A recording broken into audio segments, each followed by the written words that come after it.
Welcome to another Bandology interview.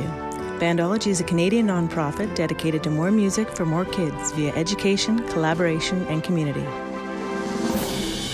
Hi, everybody, and welcome to another episode of Bandology's What's Your Forte podcast. I'm Sandy Wright, our education manager, and today I have the absolute pleasure of speaking with Adina V, a singer-songwriter from Toronto, Ontario. How are you doing today?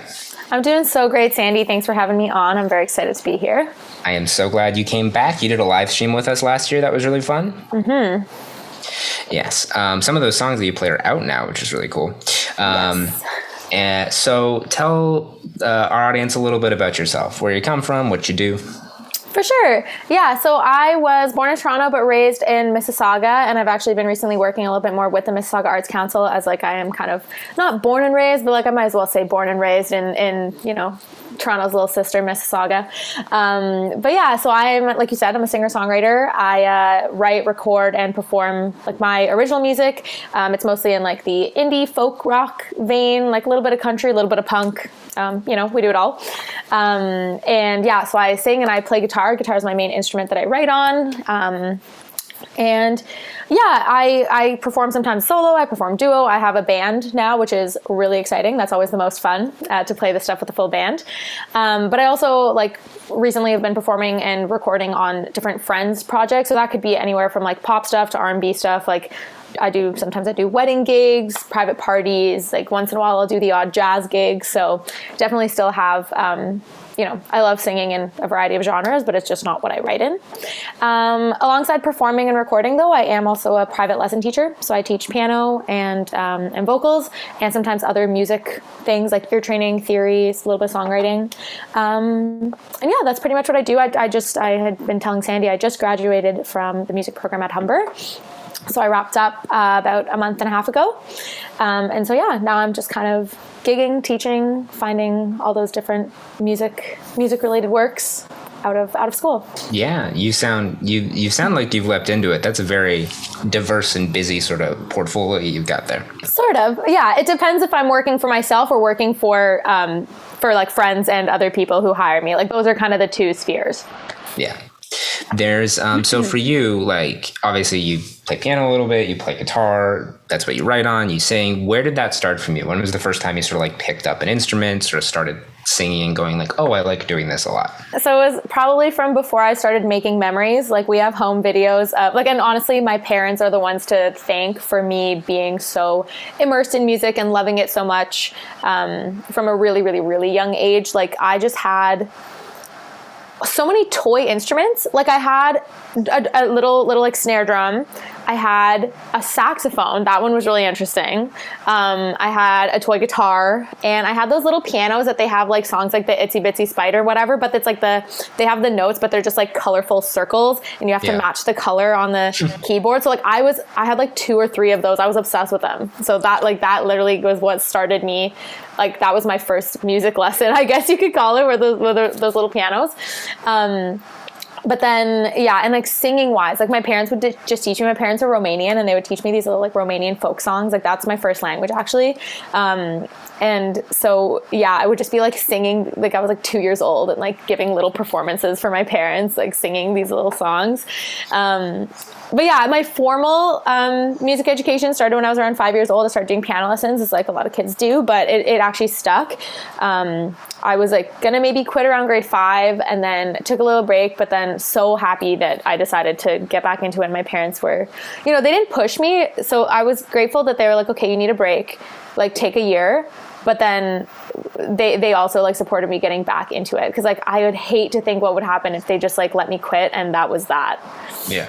So anyway, and then guitar, yeah, like guitar is my actual main love. Like I started piano when I was really young, but like guitar I started playing when I was around 11. We had that at school actually. It was interesting. My middle school in grade 5 and 6, they started teaching kids guitar. So I just kind of loved it. My dad's been playing guitar like since I was really little. He'd like play me acoustic guitar and sing to me to go to sleep. It's like one of my fondest memories. So yeah, I have like a real soft spot for the guitar. And throughout like all that, I was singing, and then I decided when I was going to go to school for music, I decided I would go as a vocalist. So yeah. Nice. What was that sort of like? First off, I also wanted to quit piano in grade 5. I feel like that's a year where it's just right. You're just like, I'm like almost a teenager. You're not even a preteen, but it's like, I'm almost a teenager. This isn't cool anymore. I want to do other things. But I didn't. I just kept doing it. And now I teach little children how to play Mary Had a Little Lamb all the time. Oh yeah. And it's a banger. It's one of the best So songs in good. the world. I got 3 kids playing the same thing in recital soon. And it's like, That's wonderful. parents are going to just love hearing it over and over again. But there's for that, your decision-making process, what like drove you to go like, actually, I want to do this? Obviously, it's like hugely in your life, but that doesn't necessarily mean it's like, oh, I love this. That doesn't mean you necessarily go like, oh, I want to do this as a job. Was there like a moment, or was there like a motivation you had going like, actually, this is the thing I want to like pursue? There kind of was a moment. I will say that initially, like when I was, in grade 12 and having to choose my post-secondary program, I only applied to like business and finance things. I full on just like, both my parents are in, because even though they encouraged me with music so much, there was like implicit pressure to do like a science-y math kind of degree because they're both engineers. Like my mom works as a business analyst and my dad is a software engineer, and it just was very, very like formal, like jobs, Yeah. So I kind of was like, man, I like want to be able to eat and have a home. So like maybe I should get a job. So anyway, I went to TMU, like formerly Ryerson, for financial math was the name of the program, and I actually went. So I did a year there, straight out of high school. Nothing wrong with the program, and it's not like I was flunking everything. It was just like, I basically realized I was like, I'm only ever going to be mediocre at this because I don't love it. I'm like not going to actually apply myself. It'll just be me either coasting or being, just like I said, kind of mediocre, never super into what I'm doing. And I also, that was the first year that I hadn't, because I went to Cawthor Park, which is a performing arts high school in Mississauga. And so I was in high school doing music every day. Like that was a big part of my high school experience. And then once I went into this finance program, it kind of clued in after a few months. I was like, oh my God, like when was the last time I picked up a guitar? Like when was the last time I wrote a song? What, so that kind of prompted some questioning. And, I still, there's a little musician group at there was like Musicians at Ryerson was the name of the thing. And it's like, I still did stuff with them, but it was definitely not enough. Like I felt like something was missing. And then my good friend was auditioning for the program at Humber. And I kind of was like, I'll audition with you for moral support. Like I'll do the audition with you. Like how hard could it be to prep? So I do the auditions. It's like March of my first year out of high school. And they accepted me on the spot. And I was kind of like, oh, like maybe I should go here. Like I wasn't actually planning on, switching programs or anything. But then it kind of was just like that moment was like, oh, maybe this is what I'm meant to be doing. So then, that week I like dropped, I finished my year, but I like dropped out of TMU, and then I accepted my Humber. I didn't audition to any other schools either. Like I just kind of knew I wanted to go to Humber if I were to go somewhere, just because of the way that the program is structured and all the like hands-on experience in it.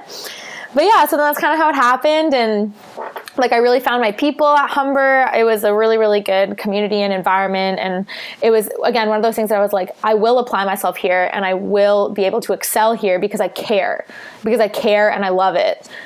So I think that could be whether it's music or like anything else, like just as much as it's so cliche, but like you do want to find something that you are very passionate about, or else, what is going to be the drive to go through, like 4 years of schooling, and because it's not easy, no matter what, even a music program. Like I had this misconception that doing a music program is going to just be a breeze. Like, no, it's not. It was a lot of work.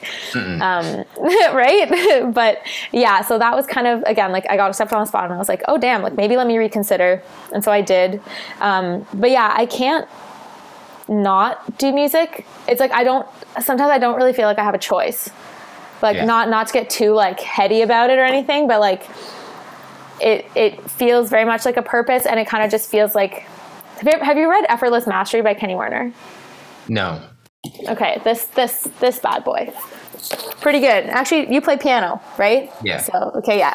It's a very like musician's book, but it's a lot of like philosophy things too, and like a little bit of like spirituality in music. And they talk about just like when you're like an open channel, for creativity or whatever your gifts are to just like flow through. And a lot of the time when I'm creating, I do kind of feel like I'm in that state, like I'm just channeling something, whether it's my own like emotions or something else. Like it feels like I am a channel, and that's just what I'm like. It's like an act of service. It's not really about me. It's about like the art and the music. So again, like I don't actually feel like I have the most control over that.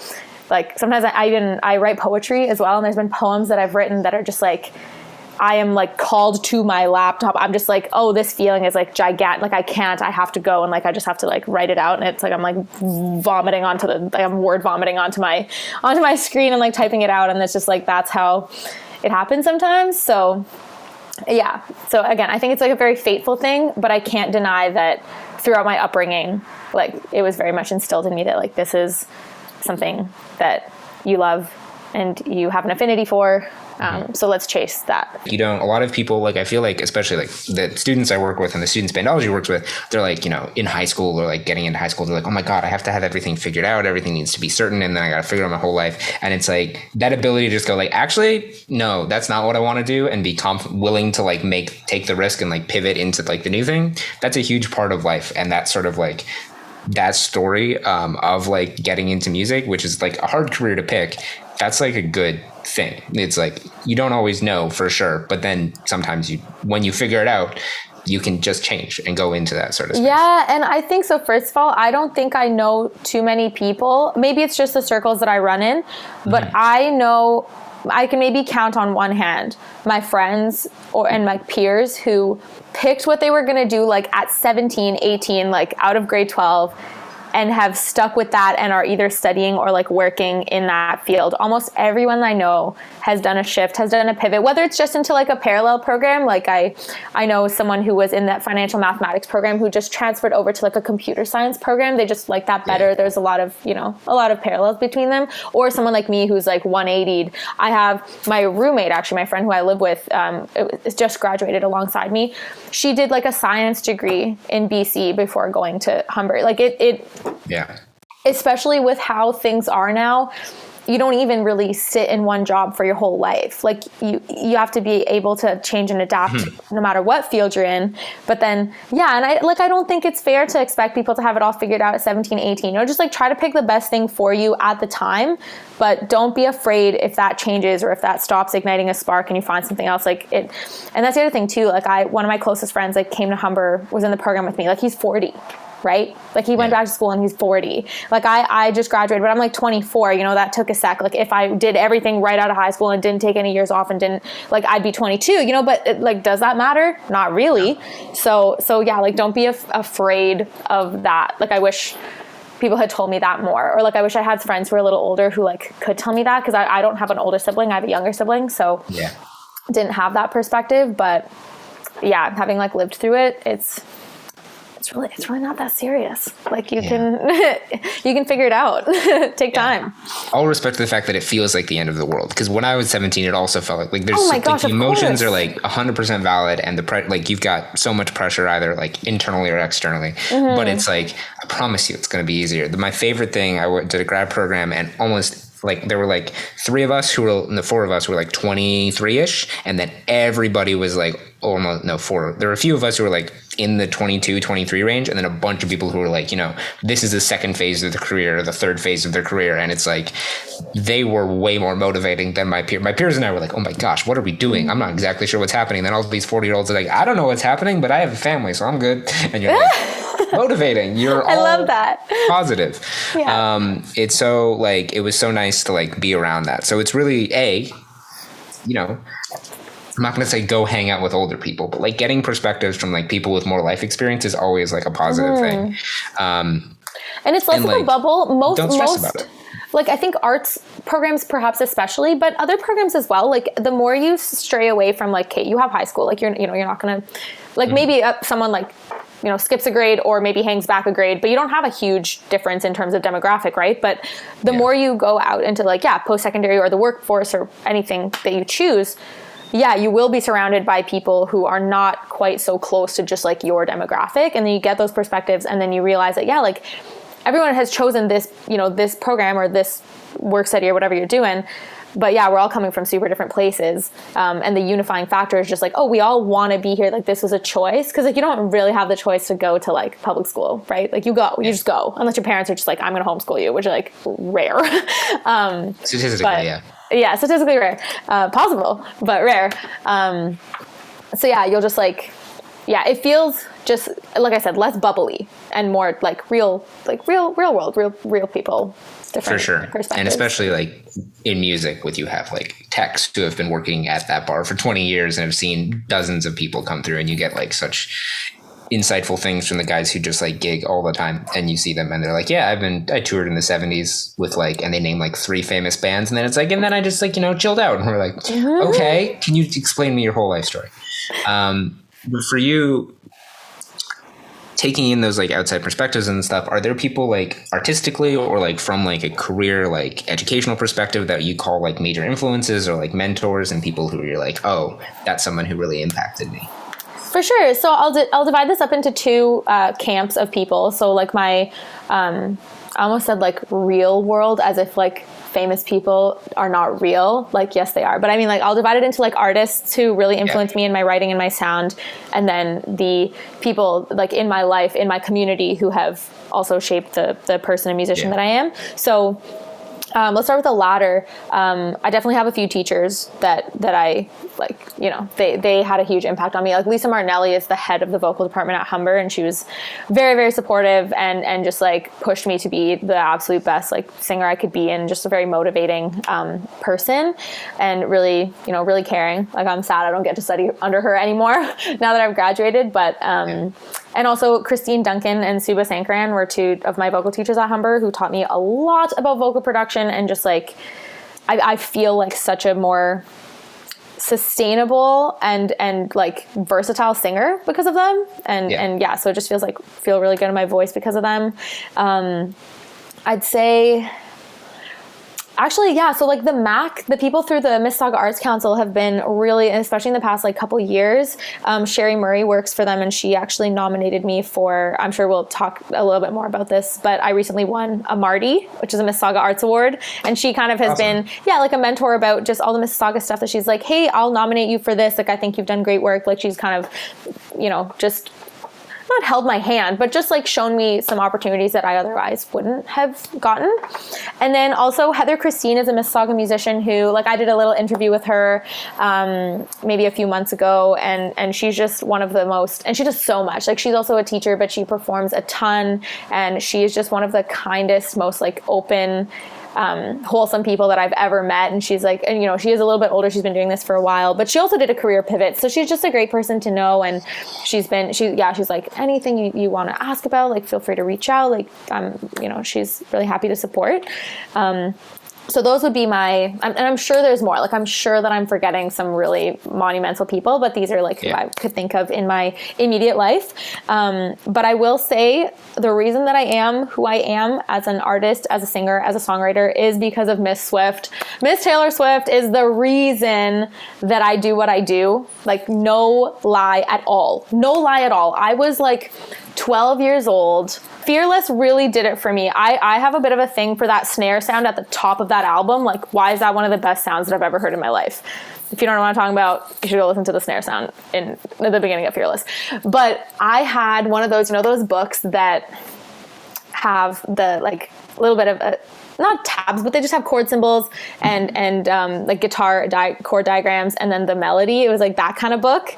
And it had every single song in Fearless, and I learned every single one. Like, I was obsessed, fully obsessed. I'd be like karaokeing these songs all the time. Like I'd never heard anything this nice in my life.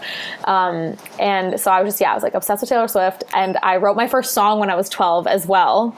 My first like complete song. I actually have a book of like all my old songs. You gotta get the bad ones out. You just have to like let them. And I'm so grateful that they left my body when I was like, 12, 13, that's fine. And then I started like, years went by, and then I started in like high school, I kind of started writing better songs, and now I feel like I write some like pretty good songs. So, but anyway, that's the progression of it. But she was absolutely monumental in like me falling in love with music and songwriting.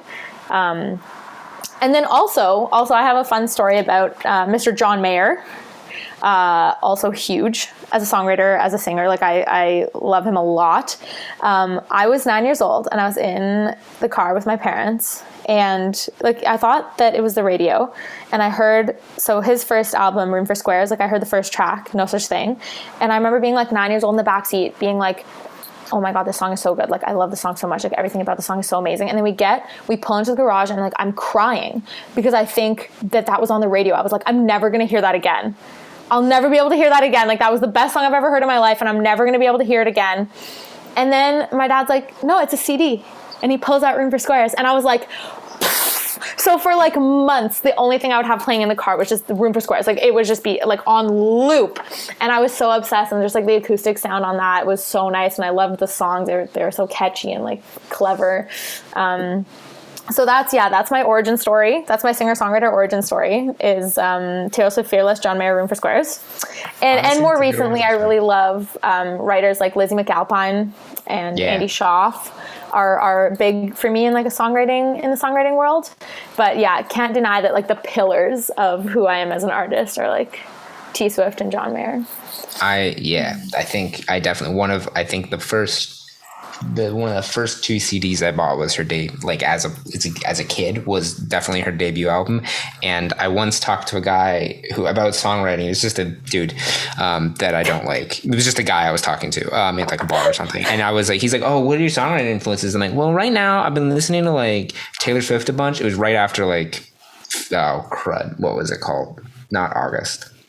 Folklore came out, and he looked at me really funny, and I was like, you and I are not going to have this debate right now, man. Taylor Swift is one of the most prolific songwriters like of all time, and you can't even deny that. Just look at her catalog. I know the rest of this interview could be about Taylor Swift, to be honest. But we'll spare you. We'll spare you. Spare the audience. That we can do that another time. Or it can be like a bonus version we put out in 6 weeks. For you, obviously you just won an award, so that's obviously sort of like a highlight. But what are some things that like stand out to you that are like, oh, this is a highlight of like my time, of like my work as a musician? Could be as a student, but also like in the last little bit as you've been like transitioning out of like studenthood into, you know, working in the real gig world, which is horrifying and wonderful at the same time. Yeah, so I think first off, like big highlight is graduating. Like I have my music degree now. That, you know, it was a long time in the making, but I got it.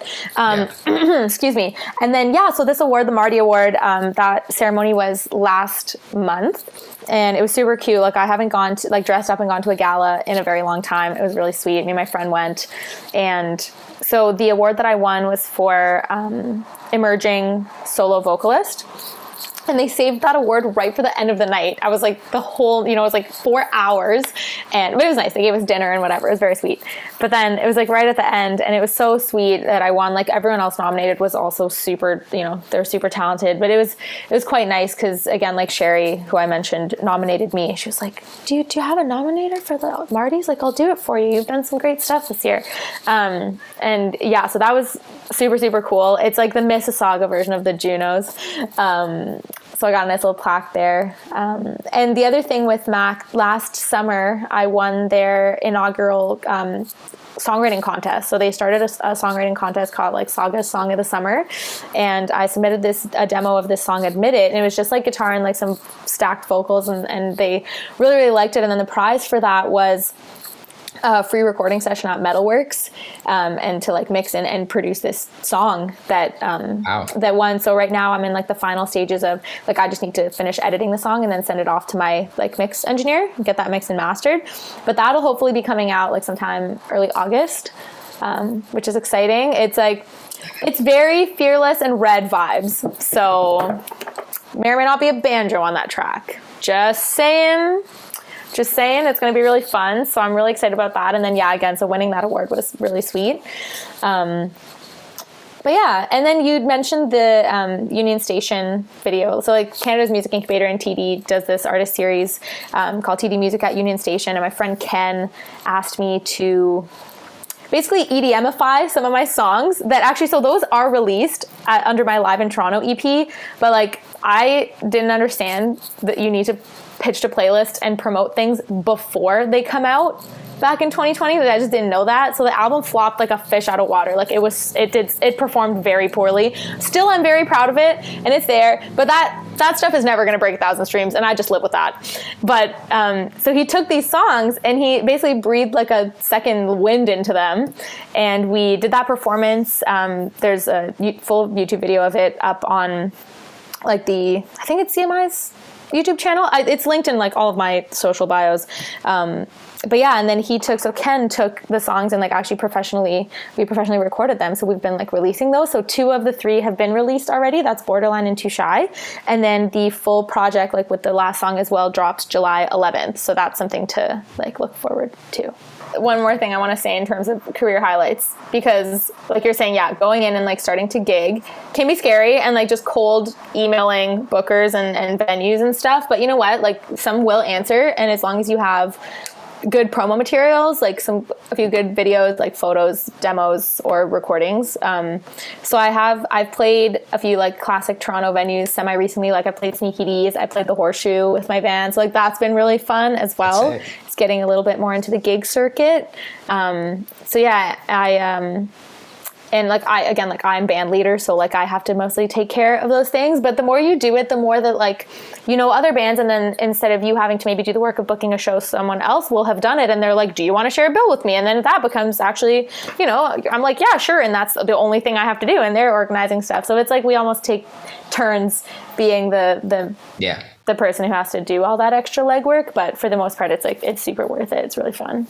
That's awesome. Has it been like weird, like going back out in the middle, like we have transitioned into a new phase of how we're dealing with the pandemic, but it still like exists, and we've been in this sort of like very restrictive place for the last 3 years. So has it been like weird, like transitioning back out of that and going like, I'm at a show and this is like, I'm graduated, now I'm at a show and it's normal? What's this life like? It feels pretty darn good. I will say for the most part, like I've had COVID, and so have a lot of people in my circles, and like everybody's fully boosted, and we're careful where we need to be careful. Like I still, the shows I'm playing, as much as I'd love to be selling out a stadium, like they're not huge.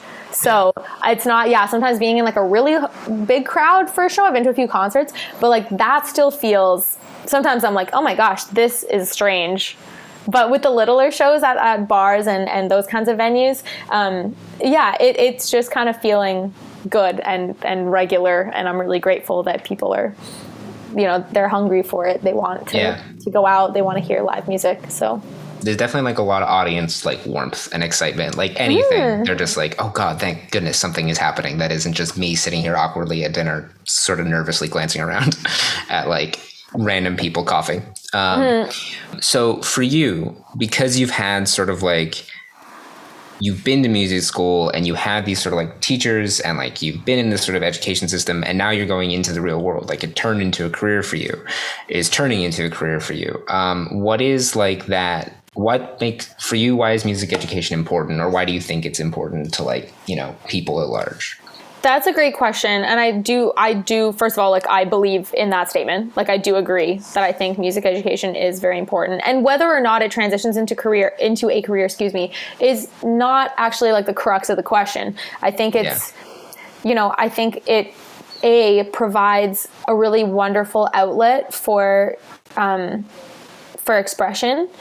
I think it also teaches the discipline that goes along with a craft, because like playing music is fun like we call it playing for a reason.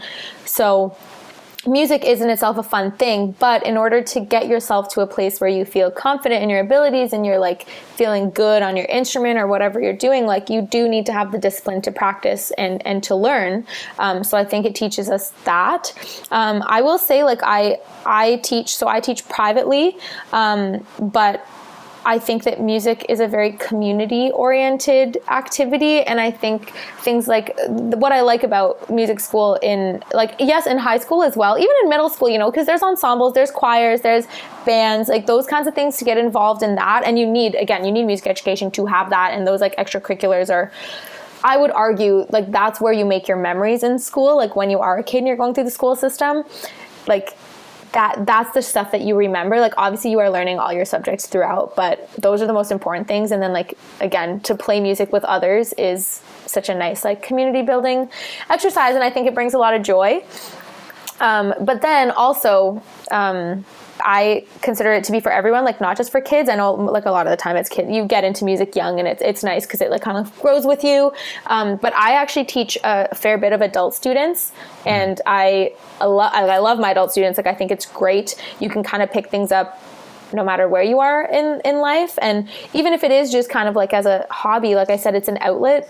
So you have this avenue for expression. Like, I actually, like, as someone who writes music and not just plays it, that's, like, you know, doubly true in that I write what I feel. That's how I process things. It's how I can make sense of what I'm feeling. Sometimes I don't even realize until after I've written a song that I'm like, oh my gosh, like, I really need to get that off my chest, or like, that's a thing that I should probably address in my life because it came out in the song. And so it's, you know, the phrase of, like, making your brain have the good tingles. Like, I think, like, because you can hit flow state, it doesn't really matter the level that you are playing at. I think, but, like, learning a song or learning a piece of music and being able to, like, execute it, it feels really good. Like, it, like, scratches an itch in our brain. Like, it feels like we hit that flow state. And I think that's, like it's been scientifically proven that, like, you know, hitting flow in like whatever we're doing, it doesn't have to be music, but, like, it's, you know, it's, music is a great way to do it. It, like, makes us overall happier. Like, we feel capable, we feel confident, we feel, you know, at ease when we're doing that. So I think there's just, like, lots of mental health benefits and just also, like, community connection benefits to music and music education. That connective thing, I think, is the thing that stands out. I don't know a single person who has gone into music who didn't have some aspect of, like, oh, I loved being in insert random group, around a group of people, even if it was just part of their, like, community life and, like, their culture, like, religious community is their background. Like, people are like, oh, I sang in church and that's where I got into it. Things like that. And it's like that community aspect is a huge part of it. And music education, as you said, really is the way to access that easily, and especially in schools. And I will also say, though, because a lot of kids will do music education as private lessons, and that is, you know, it's a one-on-one with your teacher, and there are recitals, like, you can perform for people, but you don't have as many when you're, like, starting out or you're a beginner. You don't have as many opportunities to actually play music with others. However, I will say, because, like I said, I do perform solo often enough.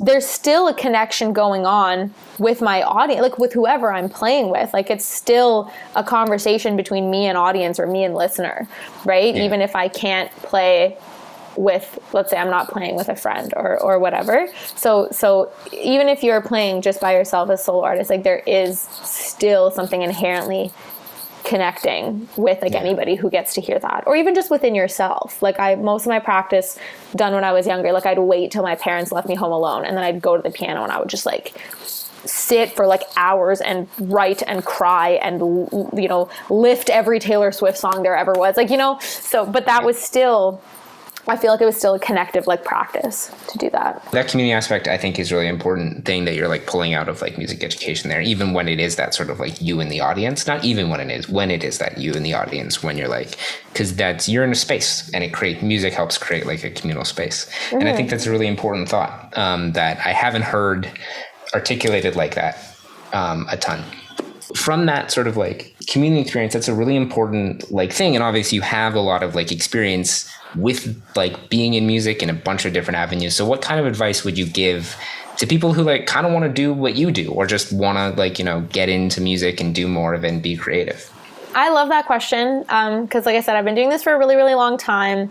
It kind of found me, like, as far as songwriting goes and composing goes, and I will go back to what I had said about, like, there's a reason we say that we play music.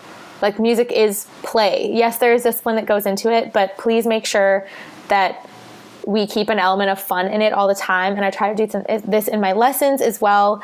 Some of the best stuff I've written have come around when I'm just kind of messing around on guitar. Maybe I go into a new tuning and I just, like, find some sounds that really spark my interest, or, like, I hear it and I'm like, oh my goodness, like, I have to find out where that's going to go. Like, that sounds so nice.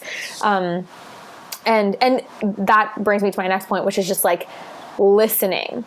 Like, lovely that we can have written music, But I feel like the best way to learn and to immerse yourself in, I mean, whatever genre it is that you're doing, like some will lend themselves more to the oral tradition and some will be lending themselves more to the written tradition, but just listening, getting your ear accustomed to all these different sounds, like listening and figuring out, oh my gosh, I really love that sonically. Like, what about that do I love? Like, how can I chase that sound or that color of that chord or whatever? So yeah, I learned, I even like when I learned how to sing, I was pretty much just by ear. We call it lifting, like in the jazz world, when you're kind of just like learning something by ear. But when you lift it, it's also like you're copying everything that they're doing. Like there's nothing wrong with copying your idols and like learning the ins and outs of how they sing stuff or how they play things. And then from that, you'll eventually craft your own sound. Like everyone will sound like themselves. I think it takes a lot of work to be an impersonator. So like, don't think that you're going to be an impersonator. You won't be. Like just listen to the things that you love and try to imitate them, and like it'll happen. A little more specific, I want to put this out there because I feel you. Guitar is hard. Guitar is a hard instrument. When you're first picking, like you have to play an F chord for the first time and your heart breaks. Your heart breaks because there is a plateau, and I found it like it's like a year. You're playing guitar for a year and then you have to play bar chords. And that in itself will take an extra 2 years, something like that. And you have to have the patience there. But I will say, especially for people who want to just like songwrite, go into open D, slide some stuff around. Like we don't have to always be playing in standard tuning with those like shapes that we are taught. And then we have an F chord and we're like, oh my God, I can't do this song. Use a capo. Use the same 4 chords, but you know, change the key if you need to. And because guitar, like I love guitar. It's like I said, it's my, you know, it's the love of my life as far as an instrument goes. But it is hard. Like it's difficult, and I think it's important to not get like closed off into like, okay, this is what I need to learn. It's like, let's say you can never play an F bar chord. That's completely fine. Just use a capo, play in a different key, go in a different tuning, mess around, have fun with it. Because yeah, guitar's a hard instrument, but it's also a beautiful instrument. And I want to say that I really sympathize and empathize with everybody who is like a relatively beginner guitar player and has to play an F chord. I love you, and you will be able to do it eventually, but there are many other things you can do on that instrument. The guitar thing that hits home hard. I know people who are like, and they hit bar chords, like I can't, I'm done. And they never like got further, and I'm like, it's like just, it's such a tiny, there's so many other things you can do that aren't bar chords. And it's like, it's that, so it's sort of like that play part of it that you talked about is like, play around. Like you have the freedom. No one's, unless you're doing like exams, no one's watching. Like you can just do whatever you want and find ways to make it fun, even if it's like, and you'll get better and eventually be able to come back to the thing that's like tricky. And exactly. Like find some fun stuff and thrive within like your level right now. It's the same way, like I'll have fun playing, because I teach piano and I make sure I learn the pieces that my students are playing. Like I got up to like grade 10 RCM, but I've not really been practicing that because it's like not what I'm doing. Like it's not what I studied in school, and mostly my writing is done on guitar, so that's what I've been practicing. But I'll learn like a grade 4 piece and I'll still have a lot of fun playing it. Like, so what, I can't play like the Debussy Arabesque that I was playing in grade 10. Maybe if I will go back and learn it because it's a gorgeous piece. But I'm still having a lot of fun and thriving in whatever my ability allows me to do right now. So it's like, if what that is playing a 4-chord song on guitar and singing along with it, who cares if you can't play all these crazy jazz voicings? Like you can still make a beautiful thing and have a joyful experience in whatever your capacity is right now. Yeah, you don't have to be the best to be worthy of it. Does that make sense? Like, yeah. You don't have to be, there's no like competition. The universe is not full of competitors, and people who turn it into a competition should just stop. But that's like, no, I really like that sort of sentiment of like, just find the thing that makes you happy and let that make you happy, even if you're not good at it. It's playing. I think that's, if there's one thing I'm going to take away from this conversation, music is still playing. You play music. So our last sort of thing, thank you so much for sharing like all of your experience and your story and all like these things you've learned over the years of like becoming the wonderful musician that you are today. But now we're going to have some fun and just do some rapid fire questions. Okay. Cool. So these are our fast 5. You don't have to be super fast, but the idea is to be fast. Though most people aren't, I'll be honest. So, you ready? Mm-hmm. Question 1, favorite movie soundtrack? Hans Zimmer, Boss Baby. That's so specific. Okay. Also Pirates of the Caribbean for a more normal answer. I need to listen to Boss Baby soundtrack because that's the first time I've heard that one. It's also the first time I've heard Pirates of the Caribbean, interestingly enough, and I think everybody played that in band in high school. So, question 2, instrument you wish you played. Cello, but I want to play it like an upright bass. Yeah. If that makes sense. I would love to play the double bass, but I am small, so I figure I should do cello instead. I think you can get kid double basses. There's half-size ones, but I also love instruments that are tuned in fifths. I actually recently, I have a mandolin now, and that's been pretty fun to play. But yeah, the bass. I feel like the bass is a really cool instrument, and I would love to play that. Question 3. What's your favorite concert you attended ever? Oh, that's gonna be so hard to pick. You can name more than one. I am gonna name more than one. I saw Jacob Collier recently at History. That was incredible. I also saw Andy Schaaf at History, and that was a gorgeous concert.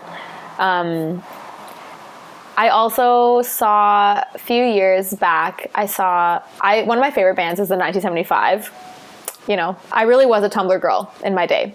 They play. You know what? Solidarity. But they played Budweiser, and it was so good. Also saw John Mayer at Budweiser, also so good. Those are my up there. If I had to pick, those are top four. That's a solid collection, especially the Jacob Collier one. Man, I need to go to one of those shows, especially if he has Lizzie McAlpine there. I really want to hear them do that song live. I haven't heard the new song yet. The one with John Mayer, and are you talking about Lizzie's the Collier and Lizzie song that I'm forgetting the name of? Erase Me? Erase Me, yeah. Okay, because they just released. I'm literally after this interview, I'm going to go listen to it because there's a new Jacob Collier song with Lizzie and John Mayer. Oh my gosh. No, I know. Yeah. It's it was made for you. I know. So I have to go listen to that. That's amazing. Question 4. What's your dream vacation? That is an excellent question. I am very good at being pretty happy with wherever I am. So I don't often fantasize about being elsewhere, which can be a good thing, but can also be a complacency thing. So I'm trying to figure that out. But I really wanted to do a Southern Europe kind of trip, start in Portugal and just make my way all the way to Greece. Just take a couple months. It's been a long time since I've been to Europe, and I love it there. I think it's really beautiful. I also would just love to do an all-inclusive trip with some friends, because I did some all-inclusive vacations when I was younger with my parents, but I think it'd be really fun to go to the beach, to go to Jamaica with a group of friends. Yeah. So those are the two that are on my to-do list. Yeah, that's awesome. Yeah, no, those are both really nice. The south end of Europe is very pretty. Question 5. What's the last series you binge watched, or book series you binge watched? It's something that you just got really obsessed with. That's media. Well, I mean, I've already done this once, but I did it again, and it's New Girl. I love New Girl, and I will say the hairstyle is pretty Zooey Deschanel inspired. I put on a pair of glasses, and it we get there. New Girl's great. No, New Girl is so hilarious. I don't think there's ever been a series. Actually, so that one, and then the one before that, I love comedy shows. I don't really get too into drama stuff. I'll just watch a lot of comedies, but Superstore. Yes. NBC Superstore. Did you watch Superstore? Because oh my goodness, that show made me laugh. I was alone in my room cackling. That's the level of funny that it was just getting me. So yeah, New Girl and Superstore definitely are the kinds of shows that will get you laughing out loud just alone in your home. If if you're watching it with a friend or your family, it's just hilarity. No, they're amazing. I think New Girl's one of the few shows I've watched almost all of twice. I don't do that a lot. New Girl's great. Yeah. Thank you so much for coming on and sharing your experience and your story with us and answering our weird Fast 5 questions. But for our audience, do you have anything exciting coming up soon? Things you're working on? You mentioned the single you're trying to get out by July 11th, but what else? You got anything else in the pipeline? July 11th is going to be the final song of that EDM remix project. It's going to come out then, which is, I'm very excited for that. And then we're also playing I believe it's Supermarket again, on August 11th. So, I mean, if you follow me on any socials, like I'm definitely gonna like post posters for the gigs and stuff, and remind everyone incessantly that they're gonna happen. And then there's that Song of the Summer winner, my song Admit It, is hopefully going to release also like early August. Thanks so much. Those sound really exciting. I hope the single releases go well, and I hope those gigs go great. Playing with a full band is always super cool, and I don't think I've ever been on a 2-band bill too, so that'll be cool. I can't wait to hear the songs. Thank you so much for coming on and speaking with us. Thank you guys for listening. What's Your Forte is back for season 4, so we're very excited to be talking to a bunch of new musicians, new people for whom music is important, new educators. It's going to be awesome. So keep listening, and have a great evening. Bye. Thanks for joining us. If you like what you heard, you can learn more about our organization at bandology.ca, which features information about music education, advocacy and research, and our Play a Gig and Bandcamp programs. Follow us on social media for more videos, performance, and interviews on Facebook, Instagram, and YouTube.